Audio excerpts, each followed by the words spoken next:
Con David Torres del Alcázar, con Pedro Enrique Llamas y con Francisco Jodar. Seguimos aquí esta noche en el Vértice, analizando en este primer lugar, en primer término, bueno, pues todas esas imágenes, desgraciadamente, que nos están llegando desde Valencia, desde Albacete, imágenes que nos hacen recordar, ¿no?, lo que sucedía aquí en el año 2012 y también en 1973 con esas riadas famosas, y que también dejaron fallecidos. Desgraciadamente, el número de fallecidos en Valencia, en Albacete y en otras comunidades, porque también recordemos que en Málaga, en el Ejido, también ha afectado, en la zona de Andalucía, también de Jerez, Cádiz, y todo eso está afectando en el día de hoy. Y bueno, pues recordemos que han sido un número muy elevado, más de 70 fallecidos. El Ayuntamiento de Lorca tomó la decisión, junto con el Gobierno regional, de suspender clases en lo que era la comarca donde se pensaba que iba a ser más afectada, donde los modelos y los registros daban una gran cantidad de agua que iba a caer, y ahora sale una pregunta a debate.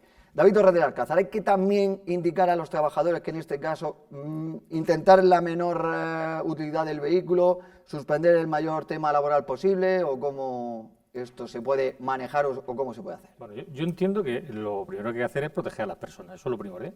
O sea, eso es la máxima que debemos tener todos, incluso los que tenemos personas a nuestro cargo, porque no hay que, o sea, vale que la clase la suspendió el Gobierno regional, pero el responsable de los...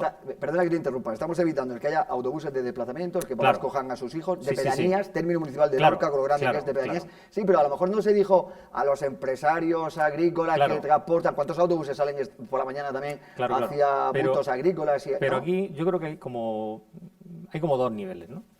O sea, lo primero, como vuelvo a decir, es proteger a las personas, eso es primordial, ¿vale? Porque los bienes materiales al final se reponen más que bien, con más esfuerzo, con menos esfuerzo, pero la vida humana no se puede recuperar, ¿vale? Entonces lo primero, que son las personas. Pero también es cierto que dentro de las personas hay que pensar en los más vulnerables, en los que más peligro pueden tener, en las que a lo mejor no son más vulnerables, pero sí son menos controlables, como son los niños, ¿vale? Y el peligro en el que se pueden encontrar, como dices tú, los autobuses y demás. Yo voy a poner el ejemplo, en nuestro caso, como profesores, nosotros somos funcionarios del Estado, aunque estemos transferidos a la comunidad autónoma, pero sí que es verdad que nosotros tenemos, hay responsabilidades agravadas, que nosotros tenemos con respecto a un funcionario de la Administración General del Estado al uso, ¿no? Un funcionario cualquiera, pues simplemente el hecho de que no puede ir a trabajar ese día, por lo que sea, pues coge, lo comunica y punto. Ahí es donde está su responsabilidad. Pero un profesor, por ejemplo, al tener que tratar y ser responsable durante X tiempo de una serie de menores, tiene una responsabilidad agravada. Y por lo tanto tiene la responsabilidad agravada de tener que comunicarlo para que el servicio se atienda, y el servicio es atender a los menores, ¿vale? Y garantizar su integridad. Aquí ocurre lo mismo, cuando se decide suspender las clases, lo primero que prevalece en este caso, lo primero que hace es garantizar la integridad de los niños, de los menores. Y para eso lo que hay que evitar es que salgan de su casa. Es verdad que eso además pues, puede generar que haya menos tráfico, que haya menos incidencias, que los padres que los llevan en coche no vayan, que los autobuses no puedan, porque los autobuses no se comportan igual, tienen más masa y se comportan de forma diferente en la carretera, y luego si hay un accidente de un autobús es mucho más grave que si hay un accidente de un coche en el que puedan ir 2, 3 personas, 5 personas, como máximo. Es una realidad. Yo no estoy diciendo que no se prohíba también o se suspenda también el trabajo, pero entiendo que habrá posibilidades según el tipo de trabajo. A lo mejor, por decir algo, nuestro compañero de mesa, que es funcionario del ayuntamiento, por lo mejor el trabajo que él estaba ejerciendo, el de atención al público no, pero a lo mejor ese trabajo por haberlo hecho desde casa ese día, ¿vale? Yo estuve teletrabajando, ¿vale? El edificio estaba cerrado, como bien mandó la consejería, el edificio tiene que estar cerrado completamente, las limpiadoras les dije que no fueran, unas obras que tenemos en el edificio le dije a los albañiles y a los carpinteros que no fueran, pero nosotros, el equipo directivo, seguimos trabajando y los profesores siguieron trabajando en sus casas con sus medios telemáticos, ¿vale? Incluso alguno dio clase telemática para atender al alumno. Bueno, yo entiendo que no todo es blanco o azul, como diríamos en Lorca, hay tonos intermedios de celestes, ¿no? O de grises, y entonces al final, pues yo creo que eso es lo que debe primar, ¿no? Lógicamente, y según donde se discute la empresa, según el tipo de empresa que sea, pues ahora pregunto, ¿los médicos tienen que ir? Pues claro que tienen que ir. Claro, es que es un servicio primordial, la salud de las personas. Sí, bueno, el tema de médicos, claro, de emergencia, claro, el tema de... pero si el tema es donde... Claro, que sí, pero el problema es donde pone el tablacho. Entonces yo creo que aquí al final es el sentido común de los responsables de los servicios, ya sean públicos o privados, los que tienen que tomar la decisión. Porque yo entiendo que si tú tienes un estudio de arquitectura, pues el jefe del estudio de arquitectura, pues lo lógico que ese día les digo, el día antes, le diga a su gente, oye, zagales, mañana os quedáis en casa cada uno va a tener su tarea, que la haga en casa y que la mande o la suba a la nube o que la mande por correo electrónico. Que siempre habrá un jefe que querrá tenerlo ahí debajo de la mesa camilla. Que estamos de acuerdo, ¿no? Que eso ocurre siempre porque el sentido común no es el más común de los sentidos, por desgracia. Pero que yo creo que aquí esto no es tanto blanco o negro, sino buscar un poco las características de cada situación, ¿no? Paco, ¿cómo lo ves? Yo coincido con David. Esencialmente hay un primer nivel que es el de los más vulnerables, que es el de los niños, de los mayores los podríamos incluir también, ¿no? Que me parece muy acertada la medida, porque además hay una persona responsable de un número considerable de niños y es solo el responsable. El mayor pues ya se le puede responsabilizar más de su propia seguridad. O sea, lo que es el cierre absoluto, desde luego, pues ¿no? Vamos, tenemos un ejemplo reciente con lo de la pandemia, ¿no? Lo de la pandemia, el confinamiento y demás, y había una serie de servicios que se consideraban imprescindibles y que la gente tenía que acudir al puesto de trabajo. Entonces, se trata de proteger a las personas y de ver en qué sitios podría ser más peligroso. Por ejemplo, pues en una obra en la que está cerca de un cauce a cielo abierto y demás, que se cierre esa obra, si no vayas a trabajar durante el día del peligro, me parece acertado, pero es decir, que nadie vaya a trabajar me parece exceso. ¿Dónde pones, como decías antes, dónde pones el techo en la medida? Desde luego, pues el principio primordial es proteger a las personas, y donde haya peligro y un peligro insalvable que la propia persona no pueda acometer a la protección de ese peligro, pues hasta ahí creo que se debe llegar. Enrique, para terminar. Al final España es un país súper normalizado en cuanto a que hay una profusión de normas, leyes, decretos, tal cual. El sistema educativo, hablaban de segmentos poblacionales vulnerables, totalmente de acuerdo. Una decisión adecuada, el minimizar los riesgos de aquellos niños y adolescentes que están yendo a sus centros educativos. Y por extensión al personal docente y no docente. Pero es verdad que concadenado a esa decisión hay una madre que tiene que darse, que es trabajadora, que tiene que darse con esos niños, o un padre, ¿vale? Atendiendo la cuestión del reparto equitativo de las responsabilidades.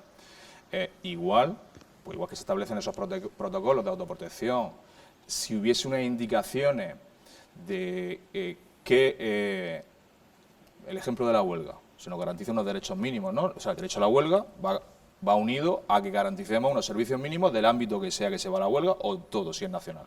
Pues igual, que entiendo tu pregunta por dónde va, porque ha habido muchas personas que no perteneciendo al ámbito docente han dicho, porque en mi ámbito profesional yo no puedo también estar exento hoy con que sufro. No era el profesor, era el alumno. Claro, el alumno, pero no se obliga a desplazar al centro. Sí, por eso te digo que claro. dependiendo del trabajo. Sí, que indirectamente no van los niños, pero no van los profesores tampoco. Pero vamos, yo te puedo poner un ejemplo. Centro docente de referencia nacional, como es el CIFEA, haya habido una decisión de la Consejería de Educación y el personal que va aparejado al Centro Integrado de Formación y Experiencia Agraria ha ido a trabajar. Claro, pero por las características del centro. Pero que al final hay que amoldarse a la situación. Y lo que tú me has indicado, lógicamente. Pero si la historia es, ¿somos capaces de, esos progenitores, poder quedarnos tranquilamente sin acudir a nuestro puesto de trabajo para, ya que no tenemos clase y no podemos, o a nuestros mayores no llevarlos al centro de día, tenés que asumir esa responsabilidad puntual que nos viene dada por la DANA? Esa cuestión, si se normalizase o si es unas indicaciones, el profesional de la empresa privada o el responsable de recursos humanos de una administración, sea la que sea, tendría unas indicaciones para decir, y nosotros estaríamos preparados para, no sé, en una mesa sectorial en la que se demanda cierta en el convenio regulador, pues oye, quiero que me regule en mi convenio regulador laboral estas cuestiones extraordinarias, no siendo docente.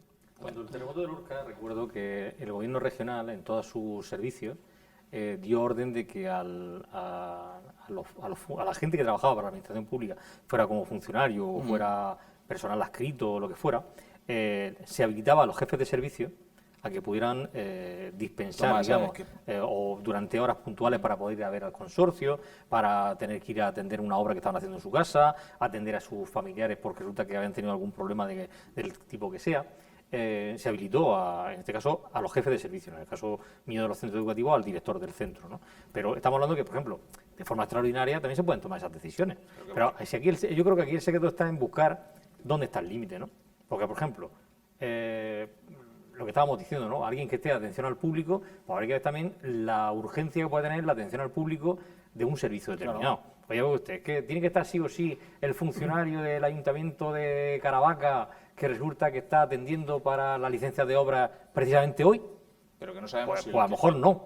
la pyme o el agricultor que Ya, está, pero, claro. se ve obligado a cumplir un megacontrato de exportación a terceros países que si no cumple el envío de esta semana o de estos días, Sí, que si se esta le va semana se ha llegado tarde, que sepa que es porque hemos tenido esa incidencia. pero Pero, lejos ¿quién va a asumir se ese ocurra. costo? ¿Pero Ok. ¿quién asume Claro. ese costo?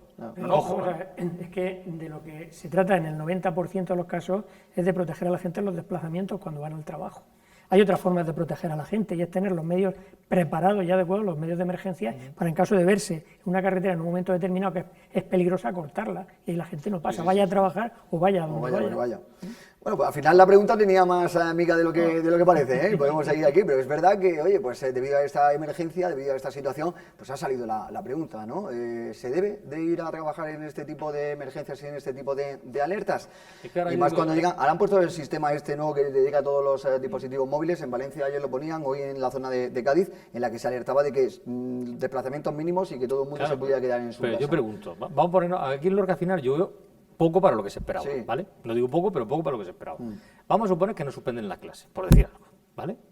Y resulta que sale un autobús y viene pues de las tierras altas de Lorca, por ejemplo, y cuando viene por la carretera de Caravaca, digo la carretera de Caravaca porque es digamos, la peor conexión que tenemos, por autovía, por carreteras de más solvencia y tal.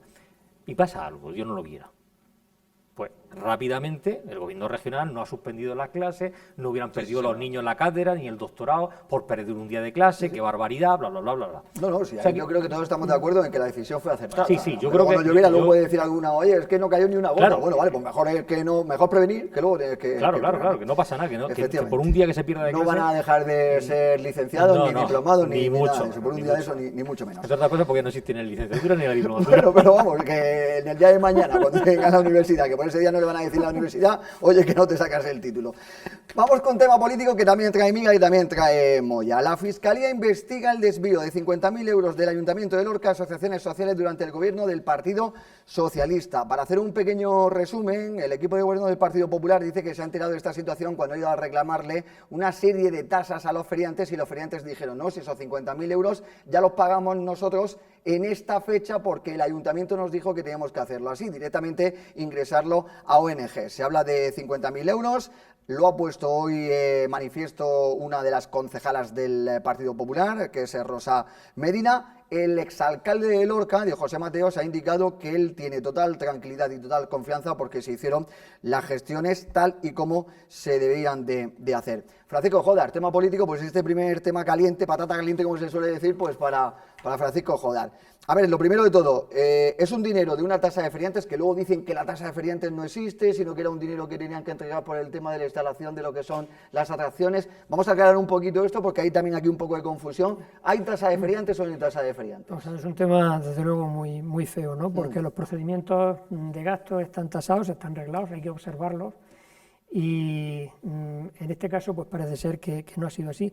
Sí que existía un convenio que había sido propuesto por los feriantes, negociado, y al final se había aprobado en el Consejo de Gobierno del Ayuntamiento de Lorca, y se había aprobado pues un convenio en el cual se establecía una tasa, que la primera anualidad era me parece que era de 25.000 euros y las siguientes 3 anualidades de 50.000 euros. Tradicionalmente, siempre los feriantes, la Asociación de Feriantes, ha pagado esta tasa por la utilización de un bien de manial, un bien de dominio público del Ayuntamiento de Lorca. Claro, lo que tenía que haber ocurrido es que los feriantes tenían que haber ingresado en las arcas municipales ese dinero. Aquí lo verdaderamente feo es que 5 días antes de unas elecciones municipales, pues parece ser que se le dice a los feriantes que en vez de ingresar esa tasa en las arcas municipales, pues hagan una donación a determinados colectivos o determinadas Pero ONGs. ¿se denomina así, donación? Así es como, es que no puede ser otra cosa. Vamos a ver, ¿qué es los feriantes cuando dan un dinero a una ONG, en virtud de qué se lo dan? Aquí de lo que se trata es que estaban las elecciones, vamos, yo lo veo bastante claro, las elecciones estaban a 5 días después, no daba tiempo a instruir los expedientes, que además a la hora de otorgar una subvención se tiene que hacer por un sistema de concurrencia competitiva y no al libre albedrío de una persona o de un partido. Se le dijo a los feriantes, parece ser, por las noticias que hay, dale a esta organización 5.000, a esta 5.000, a esta 10.000, a esta 10.000, sin ningún tipo de expediente, sin ningún tipo de garantía. Pero es que además esto conllevaba un daño adicional, y es que constaba en los antecedentes municipales que la Asociación de Feriantes no había satisfecho en el año 2021, me parece, pues la tasa por la utilización de ese espacio. ¿Por la pandemia?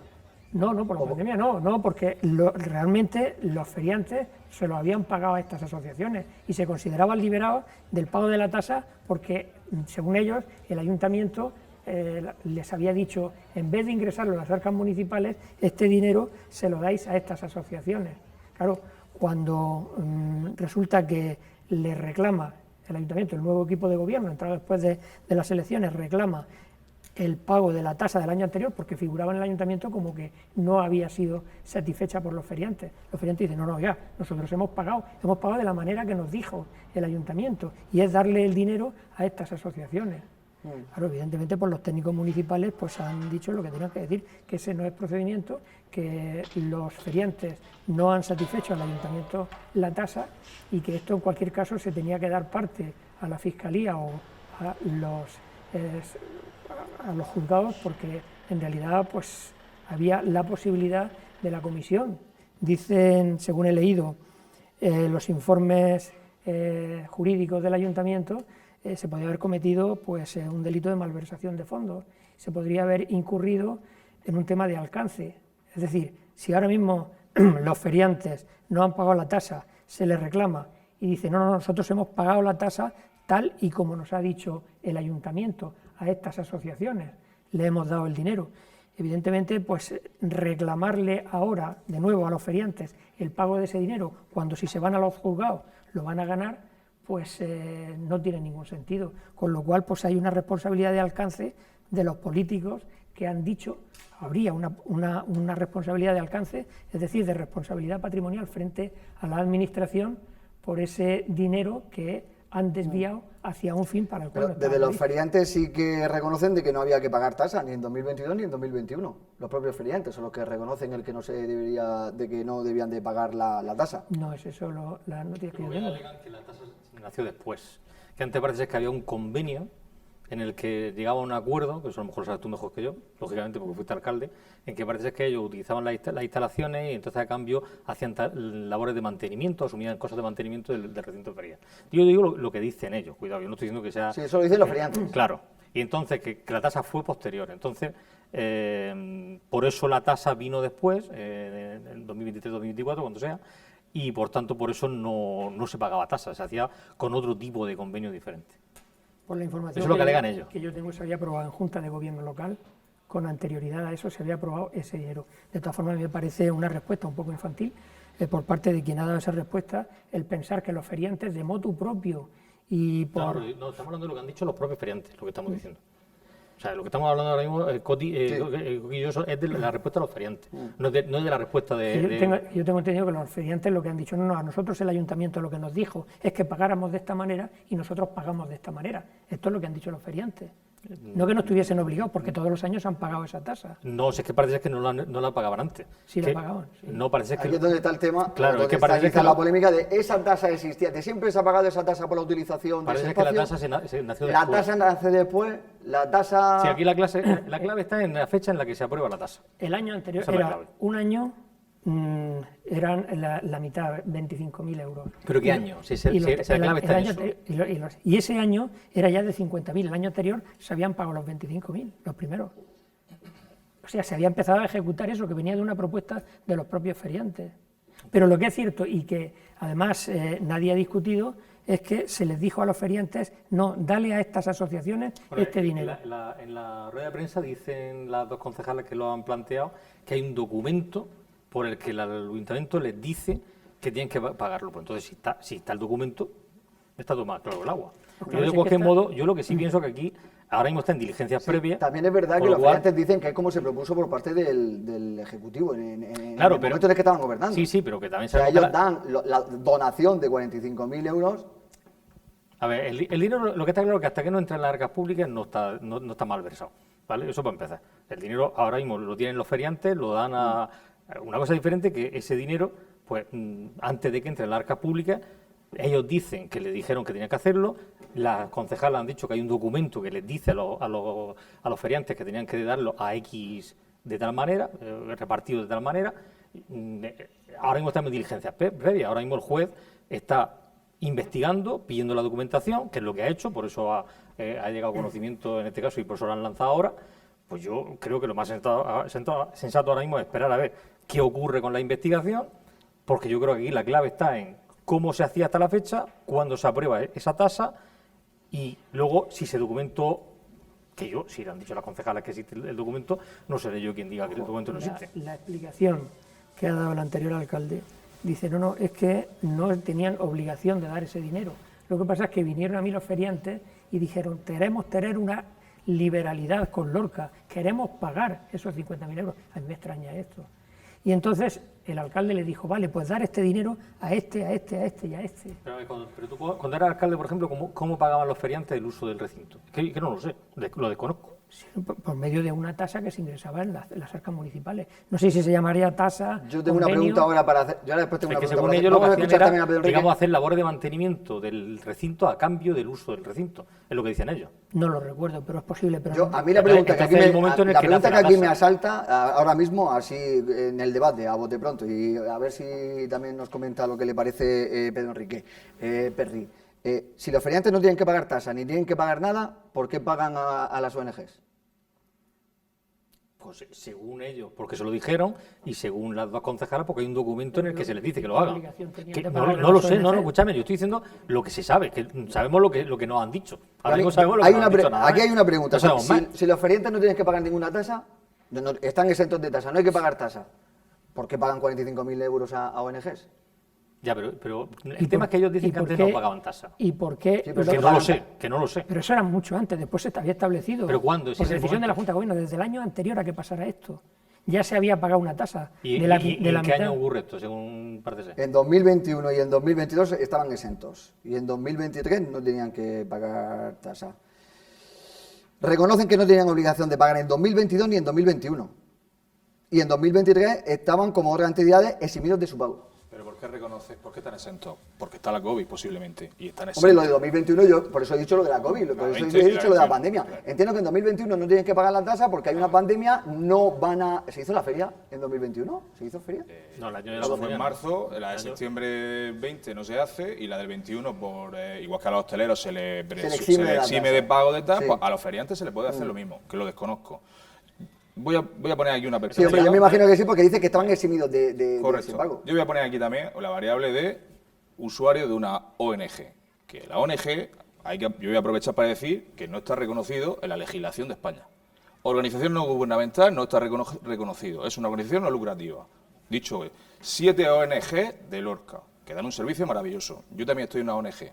Me gustaría que me hubieran ingresado parte de esos dineros por la labor social de interés público que desarrolla el movimiento Scout en Lorca con 400 jóvenes y 70 voluntarios y 500 familias, también que reconozcan nuestra labor. Dicho esto, publicidad. Pero me sirve la Federación de Moros, Cristianos y Judíos. No, pero sí. De San Clemente, está bien. Me sirve cualquiera. O sea, la historia es, se pone la lupa sobre una serie de organizaciones que dan un servicio maravilloso, asistencial, brutal, y no las vamos a nombrar. Si ese dinero se ingresa directamente a la ONG y no pasa por las arcas municipales, no entiendo por qué hay una cuestión de fiscalización por parte del ayuntamiento, porque en ningún momento... Porque el ayuntamiento ha pedido el pago de la tasa del año anterior. Correcto. El ayuntamiento dice, Correcto. oiga, Correcto. usted no me ha pagado la tasa del año Correcto. 2023. Y Correcto. dicen los feriantes, no, si es que Correcto. nosotros lo hicimos como Correcto. nos dijo el ayuntamiento. ¿A quién se lo han pedido? Se supone que, porque Paco, cuando fue alcalde, él como alcalde confía en su estructura funcionarial. El político no está para hacer un informe y dar una orden de pago, ni un consejo, ni firmar, porque no tiene ni autoridad. El alcalde sí para hacer los decretos, las cuestiones y firmar la ordenanza que se apruebe. Está las subvenciones, está en concurrencia competitiva y concesión directa. Aquí, históricamente, se está, y lo dice Hacienda, se adolece en muchas administraciones de la concesión directa, que es la que muchas administraciones toman para dar las cuantías económicas que tengan en sus planteamientos, en sus planes de presupuestarios, que voy a hablar muy claro, para hacer un presupuesto en el ayuntamiento, también hay que hacer un presupuesto de las subvenciones que se van a dar. Y ese presupuesto también está sujeto a una serie de ordenanzas. Aquí alguien de nuestras personas que nos ven, ¿se acuerda de las tasas de gestión de las explotaciones de las canteras de Lorca? Porque hay tasas de gestión de las canteras de Lorca y nadie supervisa el volumen de tasas y es más, cuando se ingresan o no se ingresan, tampoco sabemos si van a los usos que se les presupone, que es la de rehabilitar las canteras en desuso. Cuando tú estás haciendo, como lo ha dicho Paco, un uso de un bien público que lo mantiene este ayuntamiento con los impuestos municipales, que es como el recinto ferial, al final tú tienes que tener una tasa de uso, porque tú estás haciendo una explotación privativa desde la asociación de feriantes, que no tendrá ánimo de lucro, pero como feriante la persona individual sí lo tiene, y saca lucro de su actividad, y pagará sus impuestos. Yo entiendo que ese documento del que se habla, en el que se le dice al alcalde o a la corporación municipal del gobierno, previa a las elecciones posiblemente, se respalda en un documento que sale de los servicios jurídicos o fiscales o económicos de nuestro ayuntamiento. Por lo tanto, tiene que haber una persona que esa opción la ha estudiado y reglamentariamente y en base a una ley permite que esa donación se pueda hacer de esa manera. ¿Por qué? Porque no se ha recogido seguramente en el plan anual de ordenanza de tasas que creo que se tiene que aprobar, ¿no, Paco? No, ¿eso no es necesario? No, eso no se puede hacer, una donación. No. Que el ayuntamiento le diga un etiquete. No, yo lo que digo es que se supone que el ayuntamiento tiene anualmente que aprobar una ordenanza con todas las tasas municipales. El uso del complejo Felipe VI. Eso es a lo que se refiere el Partido Socialista, que no está aprobado porque Partido Popular y Vox lo echaron hacia atrás. Bueno, y a lo mejor se nos olvidó aprobarlo porque con el tema del COVID, los automatismos que tiene nuestra administración local se han oxidado. Perdona, hablo por no especular. Hablo de los informes jurídicos del Ayuntamiento de Lorca, que lo he buscado aquí ahora. Junta de Gobierno local de 3 de septiembre de 2021, presidida por Diego José Mateos, se aprueba esa tasa de 25.000 euros el primer año, el 21, porque estábamos a 3 de septiembre para la feria de ese año, y 50.000 euros los 4 años restantes. Ahí hay uno que se pierde hasta 25. Tiene vigencia de 3 años. Sí. No, más 4. O 4. La del periodo de... La primera sería de 25.000. 21, 22, 23, 24, el último es este año, la feria de este año, ¿no? Entonces, el primer año se pagó 25.000 euros, se pagó en base a ese convenio aprobado por la Junta de Gobierno local presidida por Diego José Mateos. Se aprobó y se pagó. Hay un año que se pierde ahí, probablemente por culpa de la pandemia, que no se hizo feria ni nada. En el año 2023 se tenían que pagar los 50.000 euros. Y ese año es 5 días antes de las elecciones, cuando, según las noticias, se dice a la Asociación de Feriantes: no me pagues esto al ayuntamiento y darle una donación. Eso es absolutamente irregular. Sí, vamos. Totalmente irregular. Por lo menos sospechoso. Lo que en las declaraciones que hace Diego José a los medios de comunicación dice: yo tengo el respaldo jurídico de mis funcionarios. O de mí. Eso es otra respuesta infantil, puesto que los servicios jurídicos han hablado y han dicho que eso lo contrario. podía ser constitutivo de delito. Diego José Mateos ha indicado que bajo las indicaciones de criterio legal de los distintos servicios municipales se hizo esa gestión. Una afirmación genérica. ¿Quién ha dicho eso? Ya está, pues ahora ya está judicializado. También dice Mateos, también habla Diego José Mateos de la inexistencia de esa ordenanza que impidió que se pudiera girar la tasa en 2022 a los feriantes. Pero si en vez de ordenanza es un convenio, que no lo sé, es un convenio aprobado por Junta de Gobierno, dígase la modalidad que sea, pero en Junta de Gobierno de 3 de septiembre de 2021 estaba aprobado. Perdona, Pedro Enrique, después de la publicidad, unos consejos publicitarios y nos dice Pedro Enrique lo que piensa, porque esto vamos a seguir analizando un poquito, el tema de la tasa de feriantes. No se arrepiente, si va a ser muy cortito.